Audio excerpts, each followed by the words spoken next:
Alright, so today we're doing a 2JZ-GE from a GS300 01 to 05 into an IS200 plug and play. So let's get into it.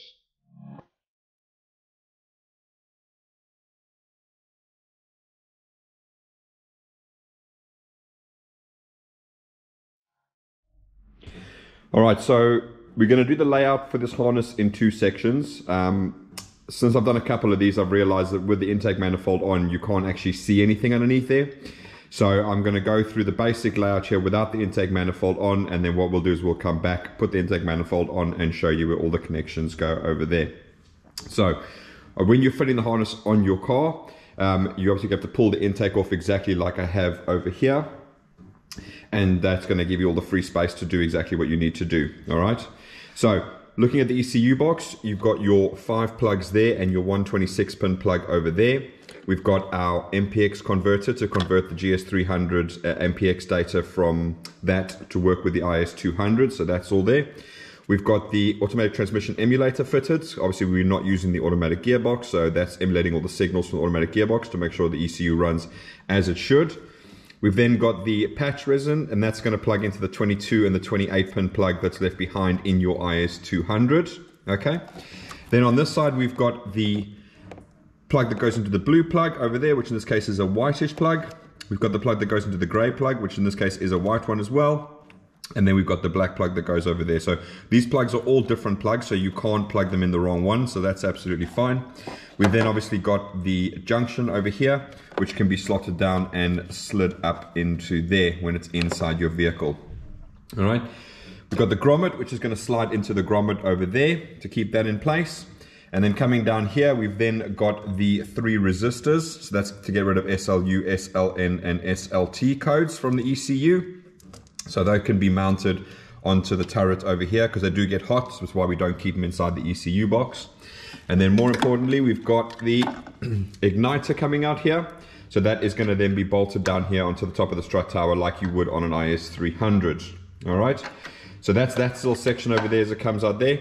Now the harness comes up and goes over here. In your case, it's going to actually sort of come down like this, sort of pop up, go down into there. Obviously the engine's really far forward as what it would be in the actual car itself.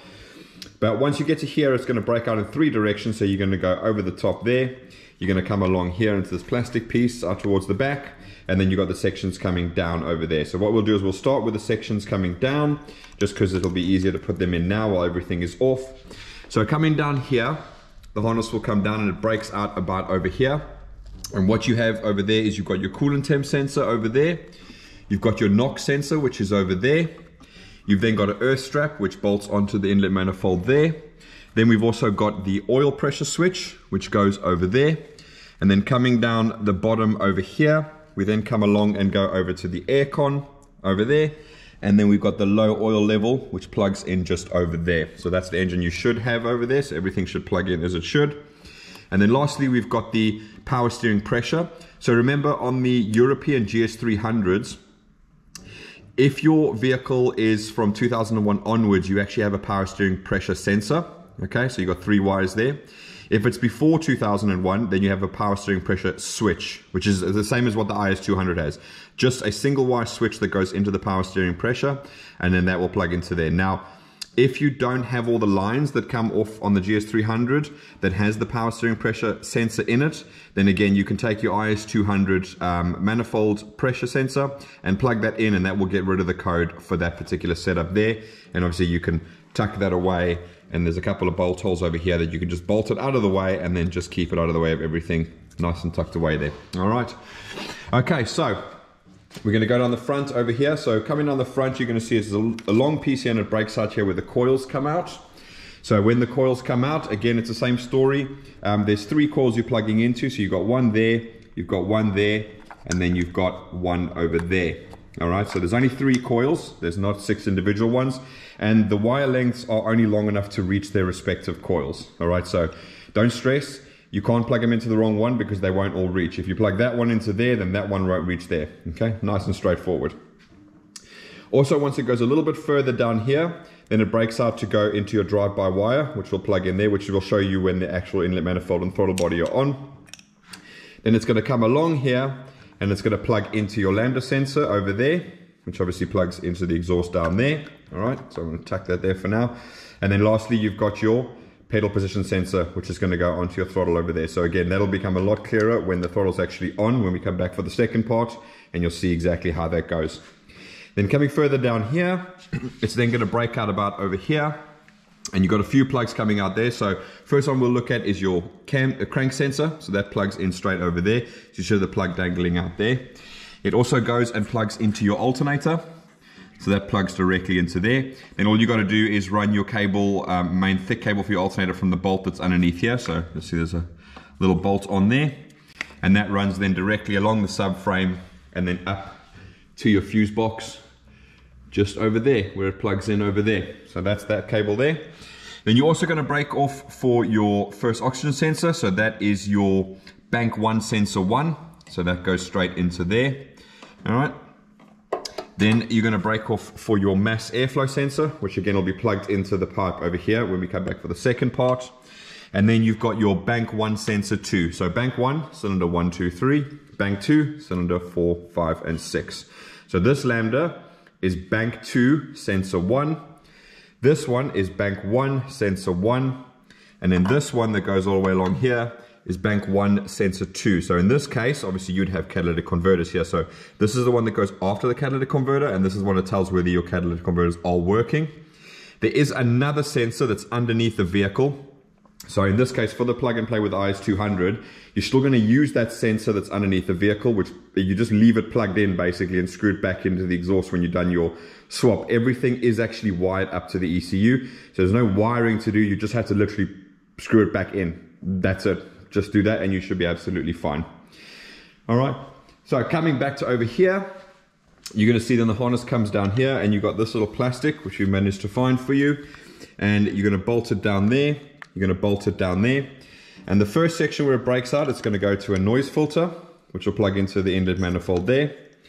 Then you've got injector 1 coming out here, and you've got injector 2 coming out there. So just remember, these are color coded. So it's going to be gray, brown, gray, and brown. So they should not be two colors of the same next to each other. There should be alternating colors as you go along.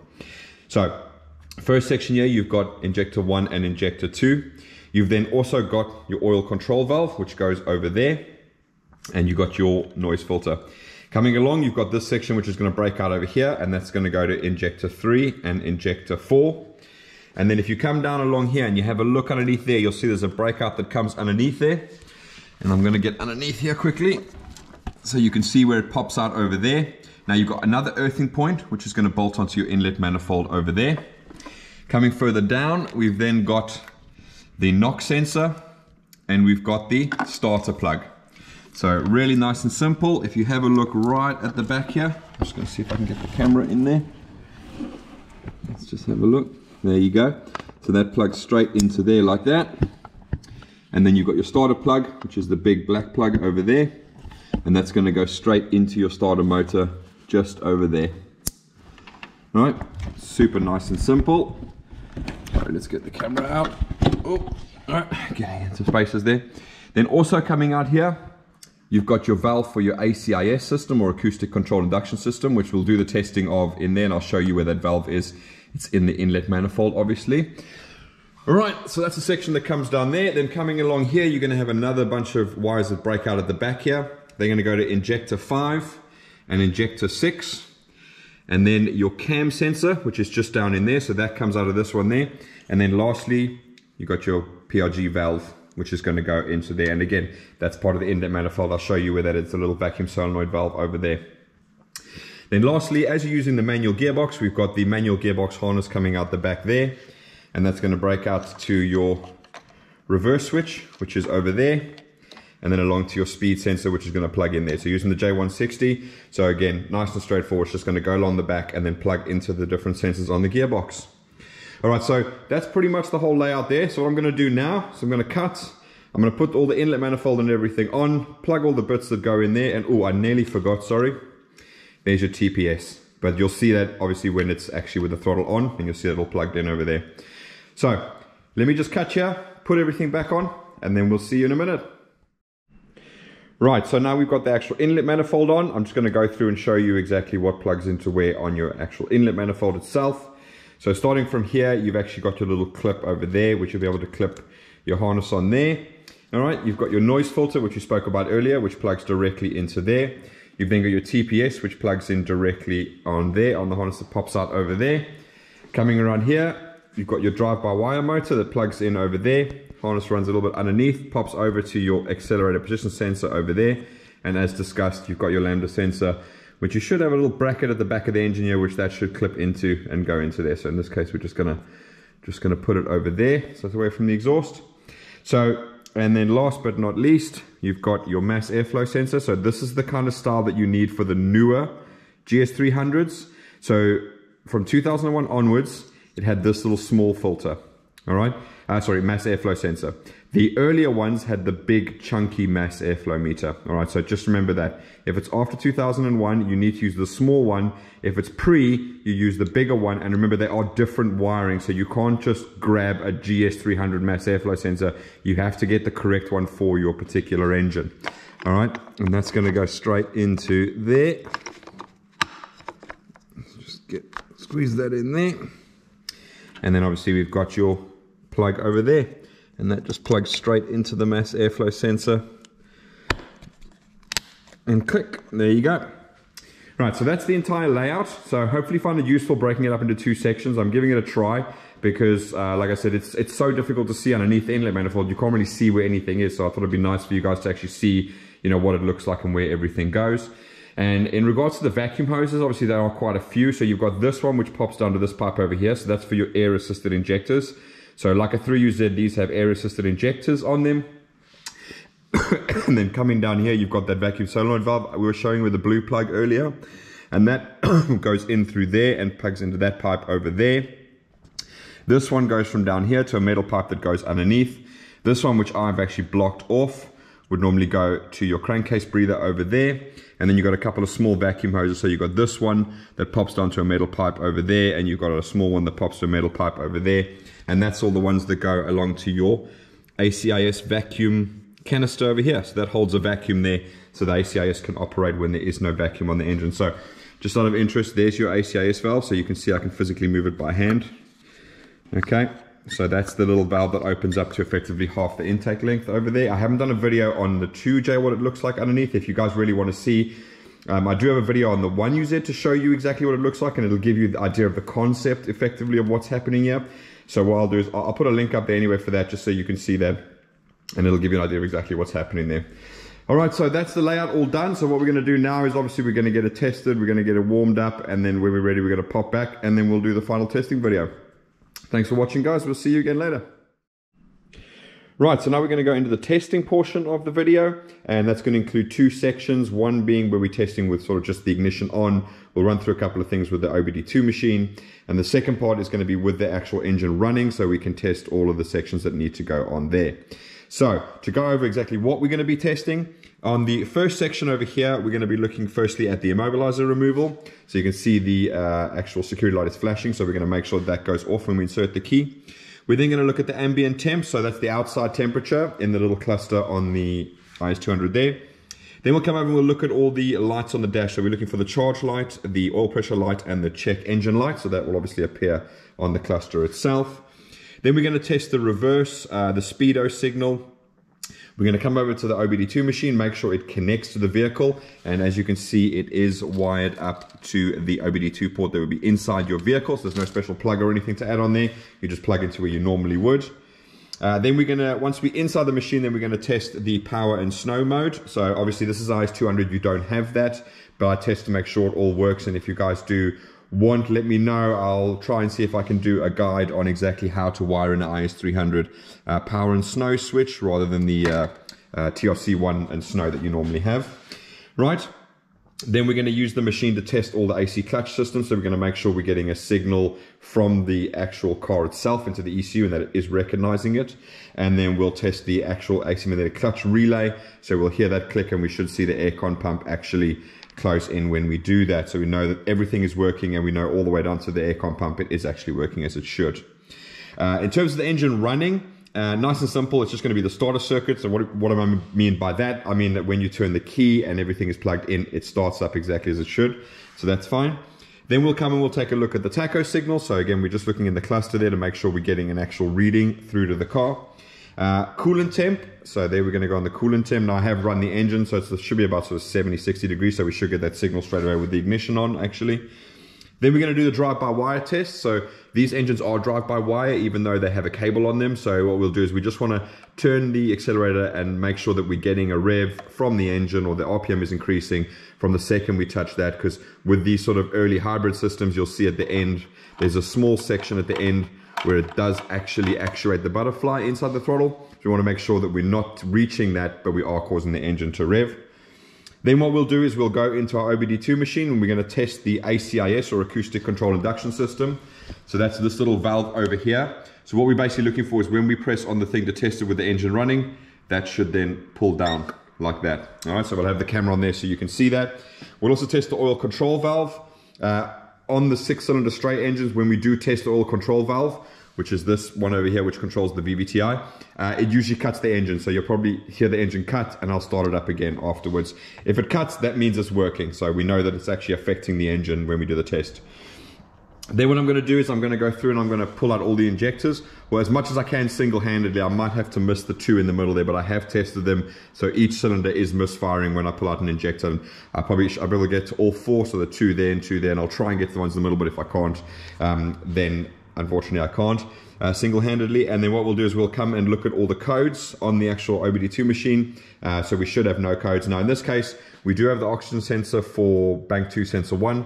We do have the oxygen sensor for bank 1 sensor 1. I don't have the oxygen sensor for bank 1 sensor 2, and obviously the other one, which would be underneath the vehicle, we don't have that as well. Now initially it won't throw a code for those, so we should see 0 codes on there, but the wiring for the actual harness has included all 4 of those lambda sensors. So just make sure they are all connected, because after a while you will eventually get the code popping up for the secondary O2 sensors on this one. All right, so that's all of that, and we'll go through that. So what I'm going to do now is we're first going to start with the section which is just basically turning the ignition on and doing a couple of tests here and there. So first thing we want to do is we want to do the immobilizer removal. So what I'm going to do is I'm going to keep the camera pointed at the actual cluster itself.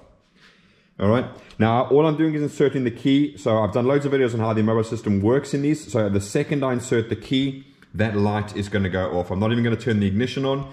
So I'm going to go 1, 2, 3.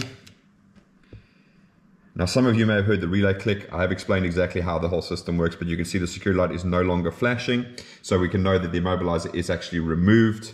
Now obviously it doesn't actually matter what key you put in there. So just to show you, I've got a key with absolutely no buttons in, so there's no ceramic chip, there's nothing at all.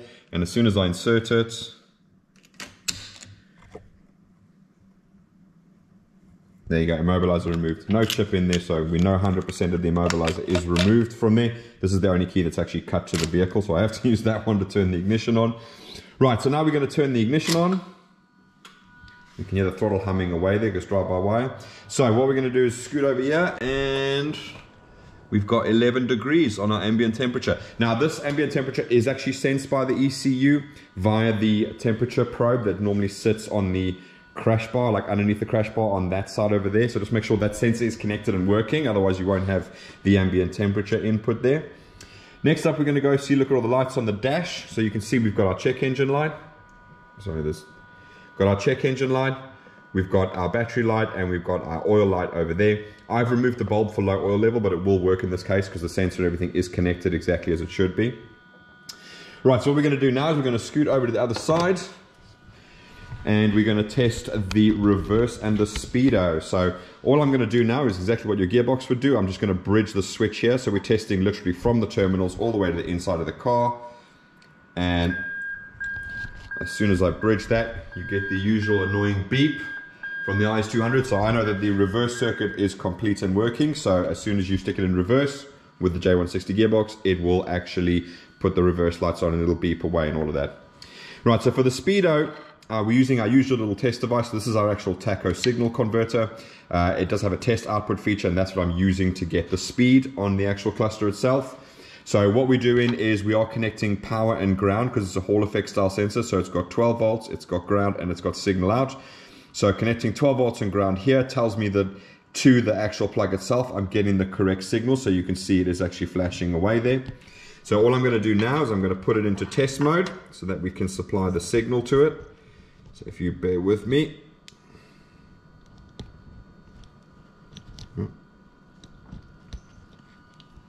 Okay, so you can see now we're in test mode. It's just a constant flashing there.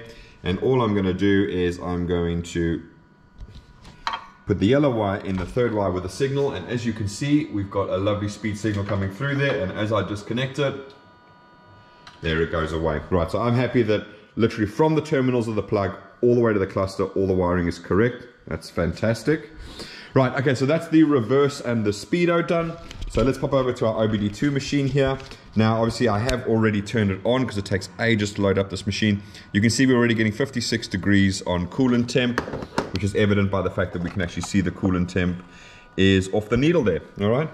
So, just to make sure that it is actually working correctly and it's picking up the correct vehicle. There you go, see straight away. So it's picking it up as a GS300 2JZ-GE. All right? So that's fantastic.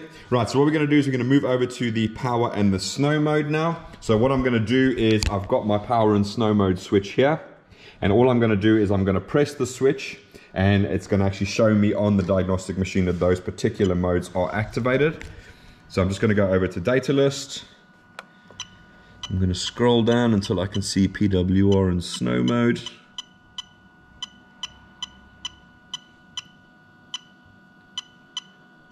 Right, so there it is. We've got power mode and we've got snow mode over there. At the moment they are off.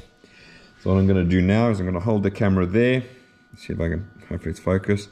And let's do power mode. So I'll press the button and you'll see that goes on. Press it, goes off. Press the snow mode button, that goes on, and you can actually see on the cluster it says snow mode on there. So all those features of snow mode are still activated and the ECU is communicating with the car internally. All right, so let's move over. Now we're going to look at the AC clutch. So first thing we want to do is we want to make sure that we've got an AC signal coming through. So I'm just going to go over until I can see the AC signal. Right, so you see there we've got AC signal. At the moment it is off. So I'm going to go over here. I'm going to press the button there. And you'll see now that AC signal has moved to on. All right, turn it off. And you'll see AC signal has now gone to off. Right, so what we want to do now is we want to actually test the output. So to make sure that if you do turn on the aircon, and provided everything is connected correctly, remember it's still relying on the pressure switches and all of that type of stuff. So what we're going to do is going to go over to AC magnetic clutch relay. I'm going to push that in. And then I'm just going to click it now and keep quiet. I'm going to move over. I'm just going to hold the camera close to the magnetic clutch, to the actual AC pump over there. And then fingers crossed, you might be able to see it. But you can definitely hear the actual clutch engaging there. So, and I can hear the relay clicking over there. So absolutely happy with that. So that's obviously all of the stuff we're going to test now with the ignition on. So I think I might just let it warm up for a little bit more so we can see the coolant temp gauge a lot better and actually showing up there. So I'm going to cut now, get the engine started, let it warm up a little bit, and then we'll come back and we'll do all the running tests there. So bear with me, we'll be back in a second. All right, so now we're going to move into the testing portion of the engine actually running. So I'm just going to do a recap of exactly what we're going to do because it was a while ago when I went through the whole list. So first off, starter circuit. We just want to make sure that when we put the key and put the key to start position, that the engine does actually start. That means that the whole starter circuit is exactly 100% fine. Then we'll come over to the cluster. We're going to look at the tacho signal, make sure that works. We're going to look at the coolant temp, make sure that's working. Then what we're going to do is we're going to test the drive-by-wire. So I'm just going to rev it a little bit just to make sure that it is actually revving from the second you touch the accelerator pedal or position sensor there. Then what we're going to do is we're going to go over to the OBD2 machine. We're going to test the ACIS. So just to recap, that's this little valve over here. So that's going to actually close down as soon as I press the button on the machine. We're also then going to test the oil control valve. So just bear in mind that what's going to happen is probably when I do the test, the engine is going to die. I'll just quickly restart it again and we go on from there. Once that's done, I'm going to test all the injectors and coils. So what I've done is I've kind of pressed the coils injectors on so that I can easily remove them. So if there is every now and again a little pop, that's probably the reason why, because they're not pushed all the way in. But obviously as I go through and test it, I will push them all the way down in. Once we've done that, then obviously we're going to go through the codes, and that means going onto the machine, making sure that we have no codes, and obviously showing you that if you do have a check engine light on, that there is a problem with the particular sensor, and you have to read the codes for our OBD2 machine, and then you'll be able to get that information and figure out what sensor is causing you a problem. Do bear in mind, it's going to show no codes because I haven't got the secondary oxygen sensors plugged in. Those codes take a while to come up, so they will come up if you haven't got those connected. So just bear that in mind, all right? Okay, right, so let's get into it. I'm just gonna put my ear protection on because it is obviously quite loud. Then we're gonna start the car up and we'll work our way down the list. So let me do that quickly. All right. Okay, so take the key, stick it in, fire up, it's all good, working. So we're going to go over here, we can see we've got our tacho signal there, we've got our cooler temperature signal working through the dash there. All of the lights are off, so no check engine light, no oil light, no battery light or anything there. Right, now we're going to test the drive-by wire. So we're just going to... Okay, so we know it revs and it works exactly as it should. Now we're going to test the ACIS. We're going to go into active test. Intake control vacuum solenoid valve. Alright, so as I test it,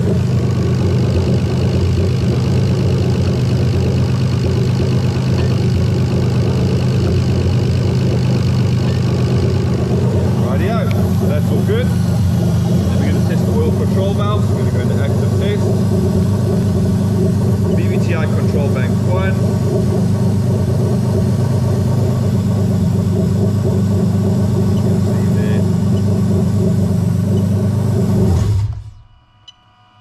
Okay, so she died, so we know she's working. Right, so now we're going to move over to the injectors and the coils. We're going to come around here. So starting with number 1. Move over to number 2. Moving over to number 4. Moving over to number 5 inside there. Oh, sorry, number 4, that's number 5. And number 6. Right, okay. I'm going to disconnect the fuel pump to let her die. And drain all the fuel out the rails for me.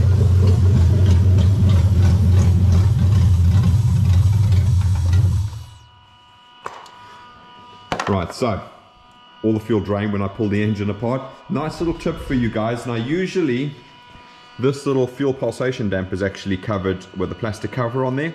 But if you guys ever wonder why it's not starting, you can always check. This screw rises up when you have fuel pressure. So if you've got fuel pressure, that rises up. If that doesn't rise up, you know you haven't got fuel pressure there. So always a good little check there, and nice easy visual check to make it work. Right, so let's go back into here. We're going to go into trouble codes. And you'll see we've got 0 trouble codes. So the ATEMU is doing its job. It's emulating all the signals from the auto gearbox, so the ECU stays happy. The resistors are getting rid of SLU, SLN, and SLT. Now in this case, I am using an oil manifold absolute pressure sensor from an IS200 to fool the power steering pressure sensor. So that's why we're not getting a code for that as well. All right. So that is exactly as it should be. So if you get a check engine light, and you've got everything connected, including the 2 secondary lambdas, then you know you've got a problem and you need to read the codes. Now, unfortunately, unlike the 1UZ VVT-i and the IS200, you can't read the codes by simply bridging TC and E1, unfortunately. So you are limited to using a actual diagnostic machine to retrieve the data and get the codes out. So you will have to have a machine, unfortunately. But we still wire up TC because you can still bridge TC and E1, and you can do the trick of checking timing. So you've got coil 1, which is just cylinder 1, which is just over here. So obviously you can put a clamp on there, and then you can see you've got your 0, 5, 10, and 15 degrees. Hopefully you can see from here. So you can still check the timing by bridging TC and E1, and it'll lock it at 10 degrees. And then you can see whether your timing is off or not, if you're chasing a really weird issue with the engine and you want to make sure that the timing is all correct without pulling you know, all the covers and everything off. You can literally just, boom, bridge TC and E1, and you get your timing locked. Now, TC and E1, on your OBD2 port over here, right, it's pin 4 or 5. So 4 and 5 are both earths. So if I show you here, so there's 4 and 5, you see they're black with a white tracer, so they're both earths. And then 13, that's trouble code. So you can bridge either 4 and 13 or 5 and 13. Doesn't make a difference. You're bridging TC to ground. And if your IS200 is before 2001, then you will have this little diagnostics plug on the front here. After 2001, this plug wasn't there, okay? If you do have this plug, you can also bridge TC and E1 in here, and you'll see under the lid, there's a little pin out of where everything is. There's very few wires in here, to be honest with you. There's only 1, 2, 3, 4, 5, 6, and 7. So there's only 7 wires in total, so should be easy to spot there. And so that'll allow you to check the timing. Unfortunately, you can't do the flash codes with that. Bit of a bummer. It would be nice to be able to do that without having to have a diagnostic machine, but in this case, you do need to have a diagnostic machine. So, right, so Stuart, we're going to get this all boxed up, get it over to you. I know you're desperate to get it in the car and get it running, so I'm going to get that done now over the weekend for you so we can get it out first thing Monday morning. If anybody's got any questions in relation to this, please let me know. Just a heads up, we are actually now remapping the IS300 ECU, so that's like the wedge shape one. So as I've discussed before with the GS300s in the Europe, they only had the rectangular square one, which cannot be remapped, unfortunately, so that's a bit of a bummer. But the next IS300 we get as a plug-and-play swap for a customer, hopefully we'll be able to remap it, and then you guys can see the effects of what the remap does when you want to swap one of these into an IS200, but using an IS300 ECU. We are looking at the possibility of, if you guys can get your hands on an IS300 ECU, but you've only got a 2JZ from a GS300, obviously we can completely repin the harness to match an IS300 ECU. So again, that is a totally viable option. Everything else is exactly the same, so it should be absolutely fine, and we'll get that all working with an IS300 ECU. We'll also change the wiring in the MAF if you have a pre-2001 GS300 that would normally take the big MAF, and then we can sort that out for you as well. So something we're open to, but yeah, it'll be nice to hopefully get a customer that wants to swap an IS300. We can do a plug and play harness, and we can show you the effects of the remap, so there'll be no more atomy device, no more resistors. We can increase the RPM limit to 7,000 if we want to. We can do pops and bangs, which some people like, obviously without a catalytic converter. If you have a cat in there still, it's going to kill it very quickly. But yeah, we can take care of all of that now with the remap on the IS300 ECUs. There are a few that we're still not able to do, but we are building up our database. Every time you guys send me an ECU, we'll build up our database and we'll get it to the point where we can do every single one. All right, but yeah, any other questions, please feel free to comment below. Or you can get us on our Facebook page, which is a much faster route of going. The comments, we don't always get a chance to look at them, usually only when I'm uploading another video. So yeah, Facebook for a quicker response, YouTube comments if it's not that urgent, and you can wait for me to get to it from there. But Stuart, let's get this all boxed up and get it over to you. And for everybody else, thanks for watching, and we'll see you again soon. Bye-bye.